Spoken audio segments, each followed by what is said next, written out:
sa modernong syudad ng Pasay. Mapapansin ang isang lumang bahay na itinayo 7 dekada na ang lumipas. Sa bintana, parang may matang nagmamatiyag.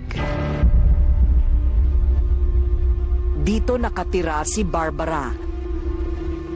Palaging kinakabahan, pagkagat ng dilim. Pag-aari ng mag-asawang Salud Garcia Bagabaldo at si Riaco Bagabaldo ang lumang bahay. Sila ang magulang ng 84 anyos na si Doktora Zenaida, ang kinagisnang ina ni Barbara. Sa tuwing humaharap sa salamin si Barbara, bumabalik daw sa isip niya ang nakakapangilabot na alaala nung siya'y 15 years old pa lang, kasama ang kanilang kasambahay. Nung nagba-barbecue kami ng kasambahay, out of nowhere, bigla na lang ako napatingala. Nakita namin yung white lady. Ang nakita ko, mahabang-mahabang buhok, puti na damit, paikot na hindi ko na nakita yung mukha niya. Halos mamatay sa sindak si Barbara nang makita nilang nakalutang sa hangin ang white lady. Ikinuwento ni Barbara sa kanyang ina ang kababalaghan at naungkat na ang misteryo sa bahay na ito. Maraming tinapon na bangkay dito during the war. Kaya itong lupa namin, puro siya patay, puro bangkay ng mga panahon ng Hapon. Nung lumipat kami dito, for a while, meron kaming pinsan na nakitira dito. Sinasabi, may naririnig daw siyang going up and down the stairs. Hindi ko naman naririnig, kaya hindi ako naniniwala. Pero ang kanyang anak na si Barbara, patuloy na nakakaranas ng kilabot. May naririnig ako na naglalakad. Kung saan ako tatayo, nandun din yung footsteps sa tuktok ng kisame namin. Dahil sa matinding takot, tinawagan niya sa cellphone ang kaibigan. Bigla niya sinabi sa akin na, meron ka bang kapatid na bata? Kasi may naririnig pala siya. May tumatawag ng ate sa akin 2 beses.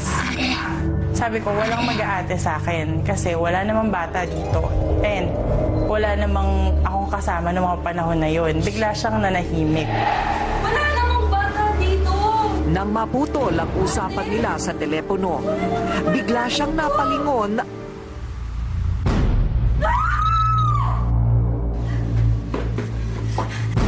Nakita ko yung nakaitim, yung parang si kamatayan.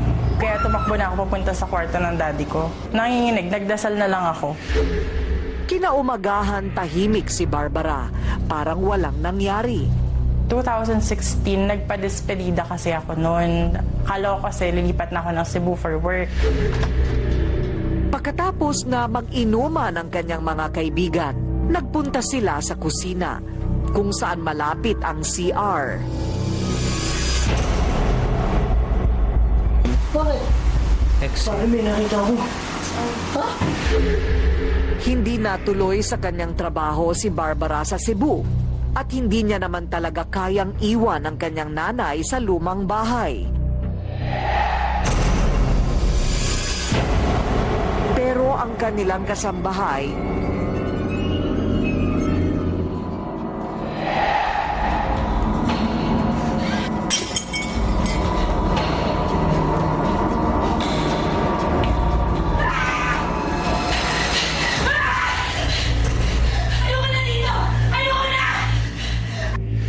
Ang dami ko nakikita ate. Kaya nagdesisyon siyang umalis. Natutulog ako, bigla na lang nararamdaman ko, yung kumot ko hinihila. Pero wala naman ako nakikitang naghihila, basta gumagalaw yung kumot.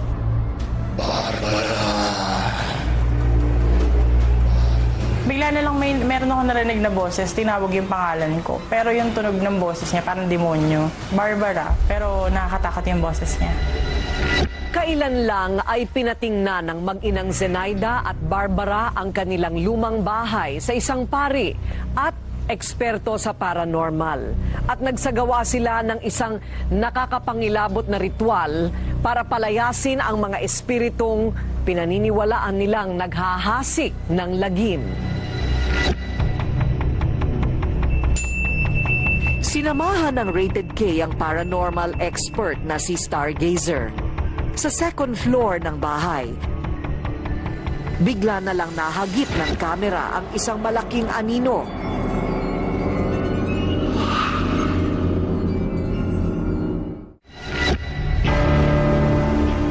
Taong 1956, nang lumipat sa bahay na ito sa Pasay, ang magulang ni Doktora Zenaida na sina Salud at Ciriaco Bagabaldo. Noon pa man, nagpasalin-salin na ang mga nakakakilabot na kwento. Hanggang ngayon, Baka hindi lang talaga sila matahimik na mga kaluluwa. naaalala ni Barbara nang unang nagpakita sa kanya ang batang babae. Ito rin daw ang batang nakuna ng cellphone camera sa loob ng kanilang kotse. Pero naagnas na ang muka.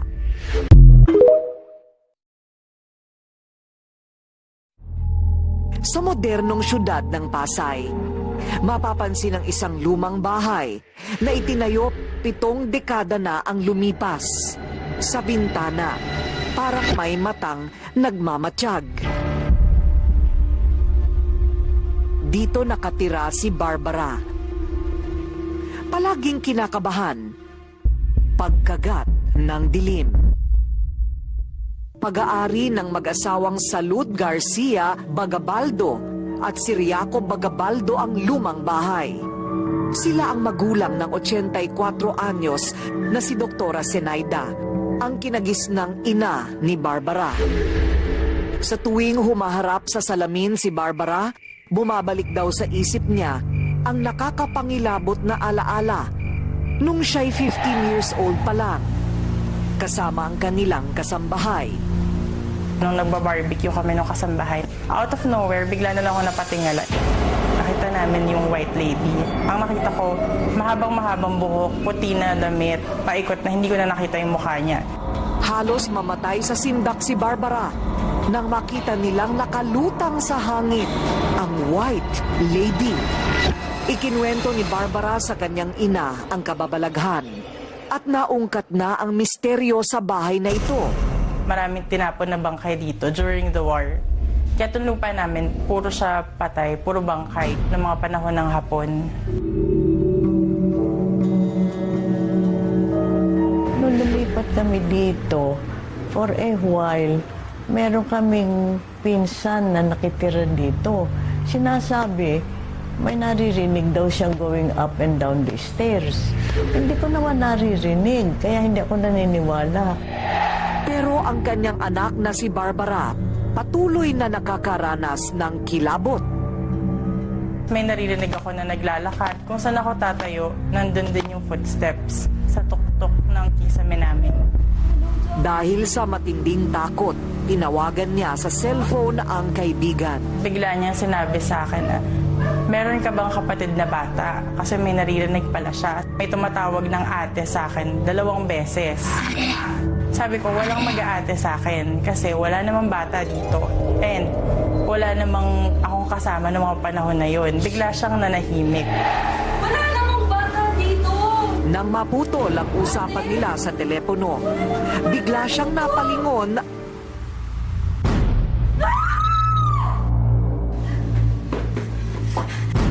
Nakita ko yung nakaitim, yung parang si kamatayan. Kaya tumakbo na ako papunta sa kwarto ng daddy ko. Nanginginig, nagdasal na lang ako. Kinaumagahan tahimik si Barbara, parang walang nangyari. 2016, nagpa-despedida kasi ako noon. Kala ko kasi lilipat na ako ng Cebu for work. Pagkatapos na mag-inuman ang kanyang mga kaibigan, nagpunta sila sa kusina, kung saan malapit ang CR. Bakit? Bakit may nakita ko? Hindi natuloy sa kanyang trabaho si Barbara sa Cebu at hindi niya naman talaga kayang iwan ang kanyang nanay sa lumang bahay. Pero ang kanilang kasambahay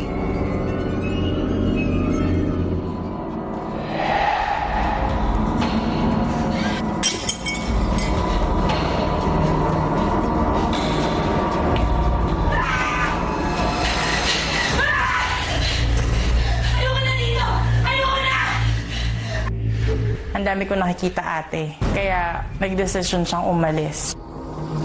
Natutulog ako, bigla na lang nararamdaman ko yung kumot ko hinihila. Pero wala naman ako nakikitang naghihila, basta gumagalaw yung kumot.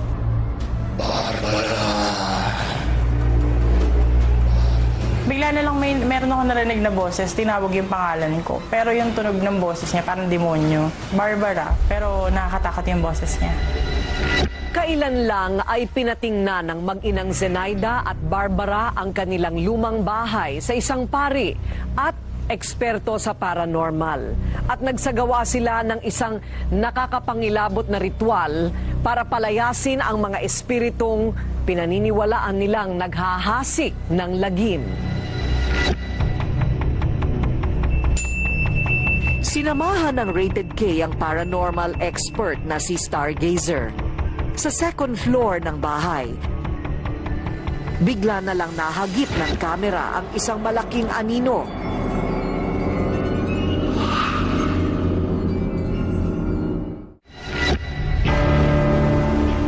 Taong 1956, nang lumipat sa bahay na ito sa Pasay ang magulang ni Doktora Zenaida na sina Salud at Ciriaco Bagabaldo. Noon pa man, nagpasalin-salin na ang mga nakakakilabot na kwento. Hanggang ngayon, Baka hindi lang talaga sila matahimik na mga kaluluwa. naaalala ni Barbara nang unang nagpakita sa kanya ang batang babae. Ito rin daw ang batang nakuna ng cellphone camera sa loob ng kanilang kotse. Pero naagnas na ang muka.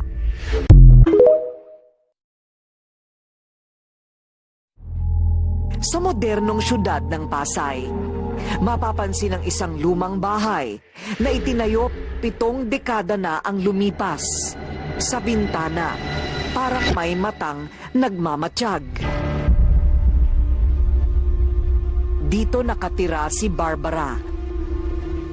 Palaging kinakabahan, pagkagat ng dilim. Pag-aari ng mag-asawang Salud Garcia Bagabaldo at Ciriaco Bagabaldo ang lumang bahay. Sila ang magulang ng 84 anyos na si Doktora Zenaida, ang kinagisnang ina ni Barbara. Sa tuwing humaharap sa salamin si Barbara, bumabalik daw sa isip niya ang nakakapangilabot na alaala nung siya'y 15 years old pa lang, kasama ang kanilang kasambahay. Nung nagba-barbecue kami nung kasambahay, out of nowhere, bigla na lang ako napatingala. Nakita namin yung white lady. Ang nakita ko, mahabang-mahabang buhok, puti na damit, paikot na hindi ko na nakita yung mukha niya.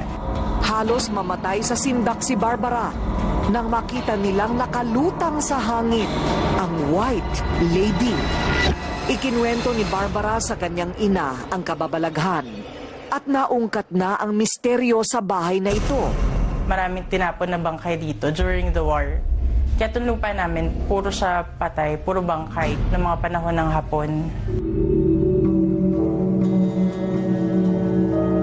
Nung lumipat kami dito, for a while, meron kaming pinsan na nakitira dito. Sinasabi, may naririnig daw siyang going up and down the stairs. Hindi ko naman naririnig, kaya hindi ako naniniwala. Pero ang kanyang anak na si Barbara, patuloy na nakakaranas ng kilabot. May naririnig ako na naglalakad. Kung saan ako tatayo, nandun din yung footsteps sa tuktok ng kisame namin.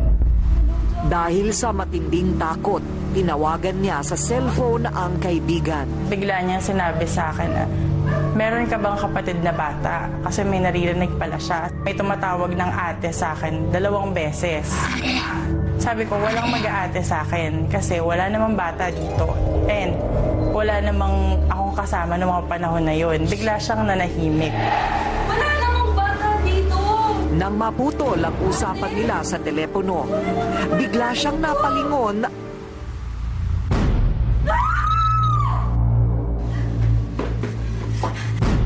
Nakita ko yung nakaitim, yung parang si kamatayan. Kaya tumakbo na ako papunta sa kwarto ng daddy ko. Nanginginig, nagdasal na lang ako. Kinaumagahan tahimik si Barbara, parang walang nangyari. 2016, nagpa-despedida kasi ako noon. Kala ko kasi lilipat na ako ng Cebu for work. Pagkatapos na mag-inuman ang kanyang mga kaibigan, nagpunta sila sa kusina, kung saan malapit ang CR. Bakit? Bakit may nakita ko? Ha? Hindi natuloy sa kanyang trabaho si Barbara sa Cebu at hindi niya naman talaga kayang iwan ang kanyang nanay sa lumang bahay. Pero ang kanilang kasambahay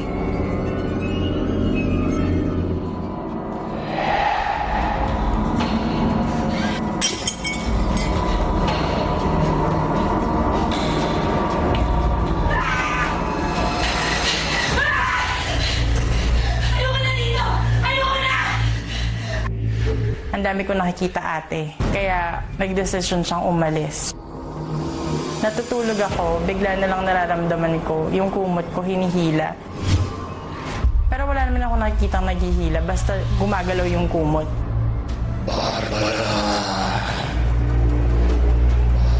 Bigla na lang meron ako narinig na boses, tinawag yung pangalan ko. Pero yung tunog ng boses niya, parang demonyo. Barbara, pero nakakatakot yung boses niya. kailan lang ay pinatingnan ng mag-inang Zenaida at Barbara ang kanilang lumang bahay sa isang pari at eksperto sa paranormal. At nagsagawa sila ng isang nakakapangilabot na ritual para palayasin ang mga espiritong pinaniniwalaan nilang naghahasik ng lagim. Sinamahan ng Rated K ang paranormal expert na si Stargazer. Sa second floor ng bahay, bigla na lang nahagip ng kamera ang isang malaking anino.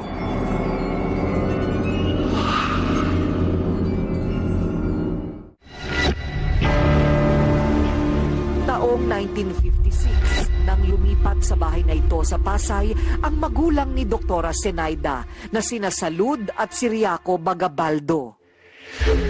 Noon pa man, nagpasalin-salin na ang mga nakakakilabot na kwento hanggang ngayon. Baka hindi lang talaga sila matahimik na mga kaluluwa.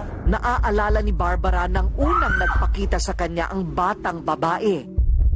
Ito rin daw ang batang nakuna ng cellphone camera sa loob ng kanilang kotse. Pero naagnas na ang muka.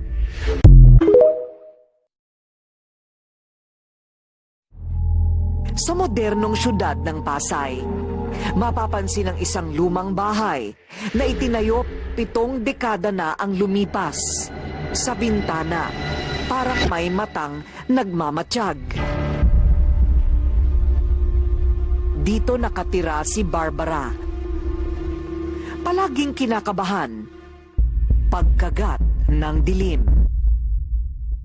Pag-aari ng mag-asawang Salud Garcia Bagabaldo at Ciriaco Bagabaldo ang lumang bahay. Sila ang magulang ng 84 anyos na si Doktora Zenaida, ang kinagisnang ina ni Barbara. Sa tuwing humaharap sa salamin si Barbara, bumabalik daw sa isip niya ang nakakapangilabot na alaala nung siya'y 15 years old pa lang, kasama ang kanilang kasambahay. Nung nagba-barbecue kami nung kasambahay, out of nowhere, bigla na lang ako napatingala. Nakita namin yung white lady. Ang nakita ko, mahabang-mahabang buhok, puti na damit, paikot na hindi ko na nakita yung mukha niya. Halos mamatay sa sindak si Barbara nang makita nilang nakalutang sa hangin ang white lady. Ikinuwento ni Barbara sa kanyang ina ang kababalaghan at naungkat na ang misteryo sa bahay na ito. Maraming tinapon na bangkay dito during the war. Kaya itong lupa namin, puro siya patay, puro bangkay ng mga panahon ng Hapon. Nung lumipat kami dito, for a while, meron kaming pinsan na nakitira dito. Sinasabi, may naririnig daw siyang going up and down the stairs. Hindi ko naman naririnig, kaya hindi ako naniniwala. Pero ang kanyang anak na si Barbara patuloy na nakakaranas ng kilabot. May naririnig ako na naglalakad. Kung saan ako tatayo, nandun din yung footsteps sa tuktok ng kisame namin. Dahil sa matinding takot, tinawagan niya sa cellphone ang kaibigan. Bigla niya sinabi sa akin na, meron ka bang kapatid na bata? Kasi may naririnig pala siya. May tumatawag ng ate sa akin 2 beses.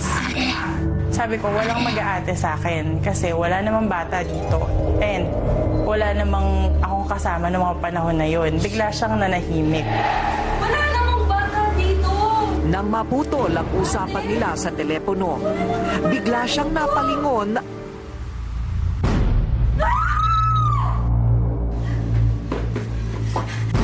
Nakita ko yung nakaitim, yung parang si kamatayan. Kaya tumakbo na ako papunta sa kwarto ng daddy ko. Nanginginig, nagdasal na lang ako. Kinaumagahan tahimik si Barbara, parang walang nangyari.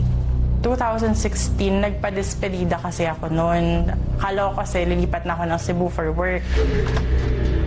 Pagkatapos na mag-inuman ang kanyang mga kaibigan, nagpunta sila sa kusina, kung saan malapit ang CR.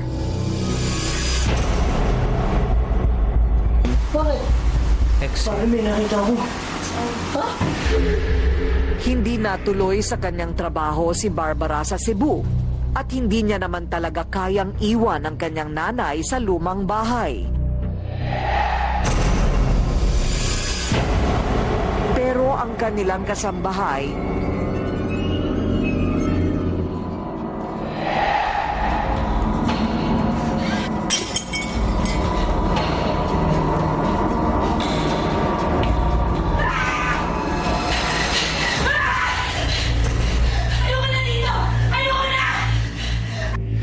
Ang dami ko nakikita ate. Kaya nagdesisyon siyang umalis. Natutulog ako, bigla na lang nararamdaman ko, yung kumot ko hinihila. Pero wala naman ako nakikitang naghihila, basta gumagalaw yung kumot.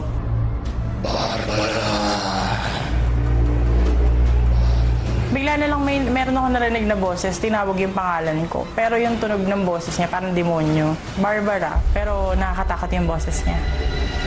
kailan lang ay pinatingnan ng mag-inang Zenaida at Barbara ang kanilang lumang bahay sa isang pari at eksperto sa paranormal.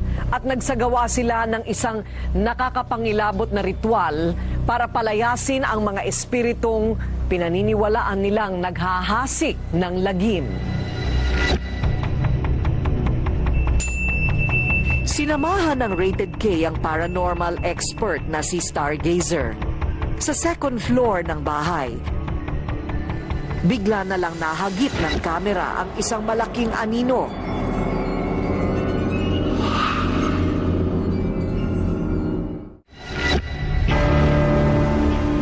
Taong 1956, nang lumipat sa bahay na ito sa Pasay ang magulang ni Doktora Zenaida na sina Salud at Ciriaco Bagabaldo. Noon pa man, nagpasalin-salin na ang mga nakakakilabot na kwento. Hanggang ngayon, Baka hindi lang talaga sila matahimik na mga kaluluwa. naaalala ni Barbara nang unang nagpakita sa kanya ang batang babae. Ito rin daw ang batang nakuna ng cellphone camera sa loob ng kanilang kotse. Pero naagnas na ang muka.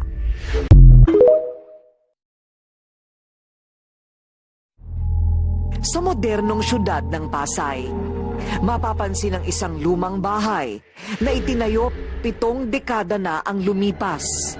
Sa bintana, parang may matang nagmamatsyag. Dito nakatira si Barbara. Palaging kinakabahan, pagkagat ng dilim.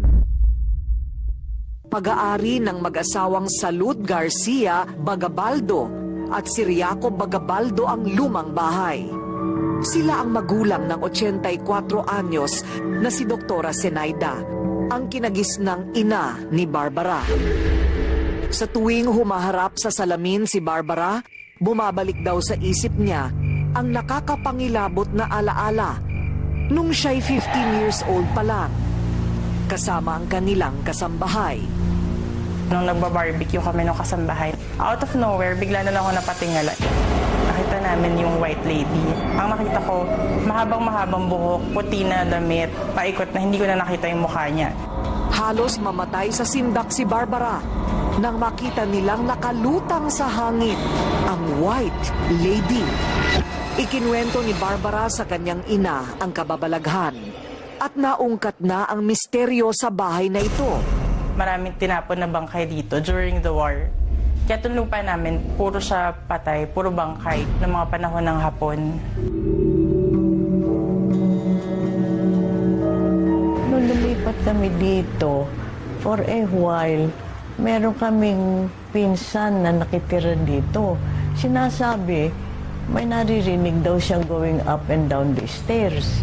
Hindi ko naman naririnig, kaya hindi ako naniniwala. Pero ang kanyang anak na si Barbara, patuloy na nakakaranas ng kilabot.